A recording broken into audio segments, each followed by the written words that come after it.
Anthem, a new juggernaut game from publisher EA and critically acclaimed game developer BioWare, was a showstopper at E3, and has become the most anticipated IP for many people. And while I know many BioWare fans are hesitant of this new game, being that it is currently being developed as a new modern looter shooter, for one have high hopes for the game and want it to succeed. See, for a couple of reasons that I'll explain throughout this video. Now, despite what your opinions are on BioWare EA after Mass Effect Andromeda, hear me out on why I'm looking forward to this game with so much anticipation. My name is Keanu Miller from Shepard Gaming, and here is why I want to cover all news relating to Anthem, and why I still have faith in EA and Bioware.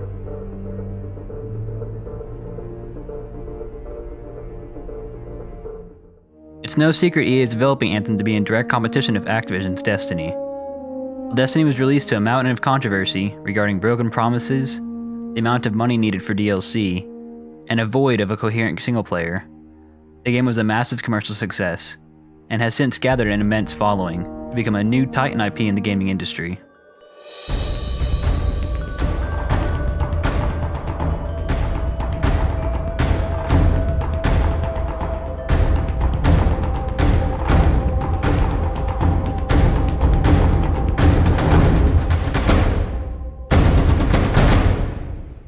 Destiny was made by the acclaimed developer Bungie, who had previously made another Titan franchise, Halo.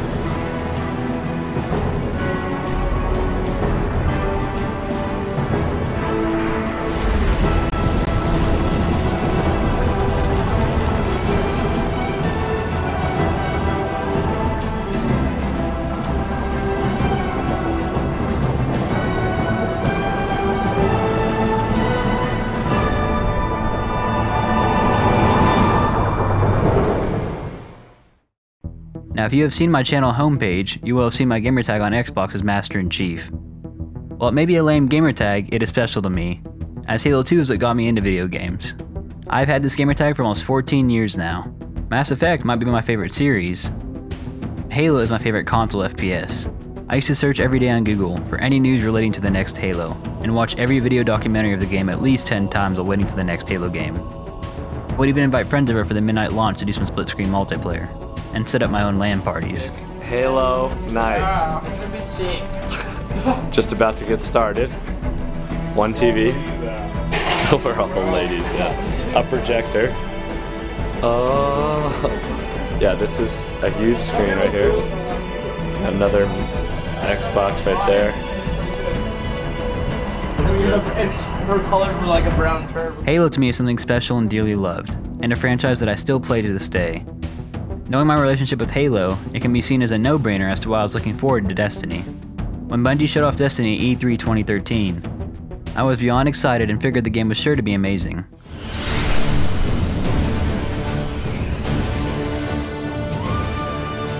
War is coming. We barely survived the last. We must regain the offensive.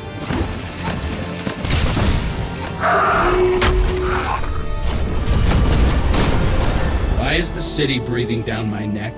Why don't you put that down so we can talk? Out here in the wild, this is how we talk. I figured Bungie could do no wrong, similar to how many of us felt with Mass Effect Andromeda. But then the game came out. I was in shock. Not only did the game barely resemble what I saw at E3, but it felt like it was an early pre-alpha game. While the game did have good gameplay, and a fantastic soundtrack,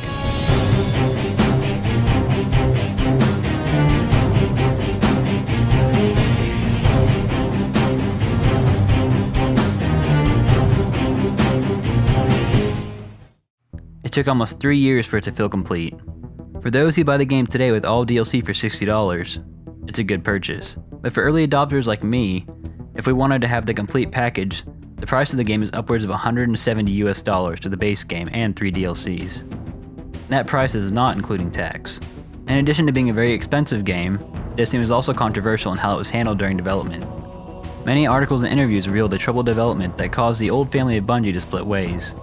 A company once founded by college friends, and a company that gave off a true vibe of family. Examples of the split include Halo writer Joseph Staten, whom left after they scrapped his story for Destiny, as well as firing legendary video game composer Marty O'Donnell, who has produced some of gaming's best music. I am one who has happily bought all the soundtracks of the Halo games, and will play that music just about anywhere I go. You are one of our most treasured instruments.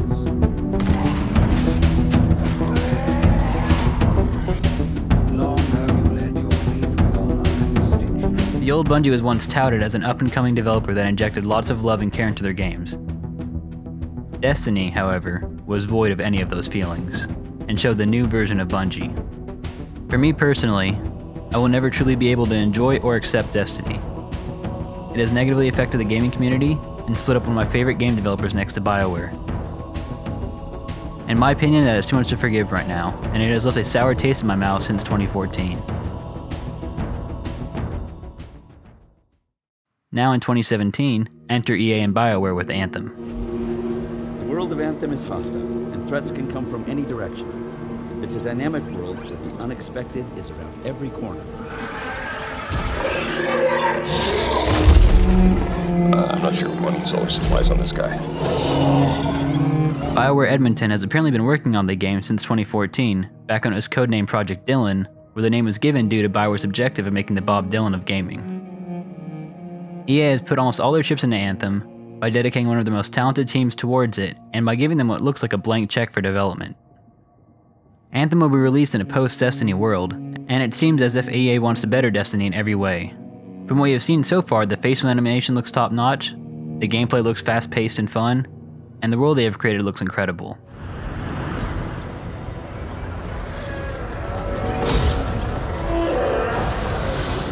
Now, if you remember, the most universal consensus on Destiny's main flaw was its story.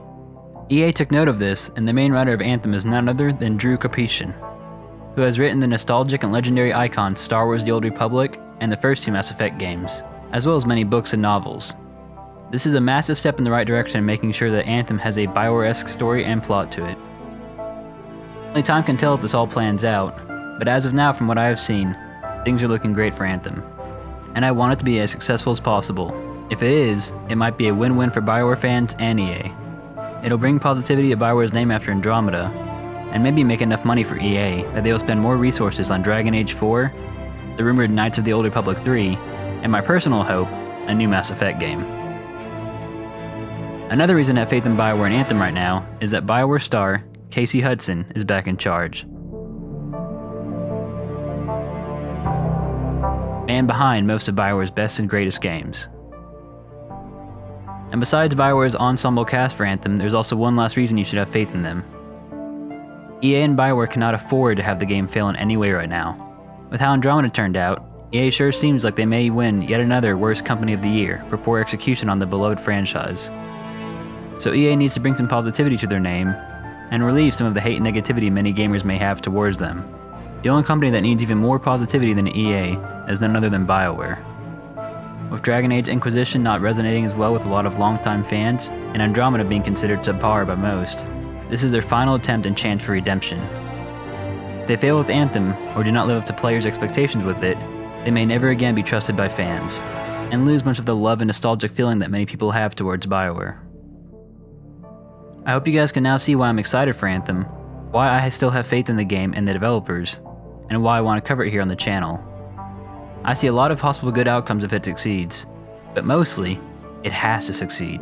It does have a lot of high expectations it has to meet, or surpass, but Bioware has the drive and the need to do just that. If I helped anyone's opinion or outlook on the game, does Bioware still need to do a lot more to prove itself right now? Let me know your thoughts and opinions in the comments below. With that said, I'll see you guys in the next Shepard Gaming video.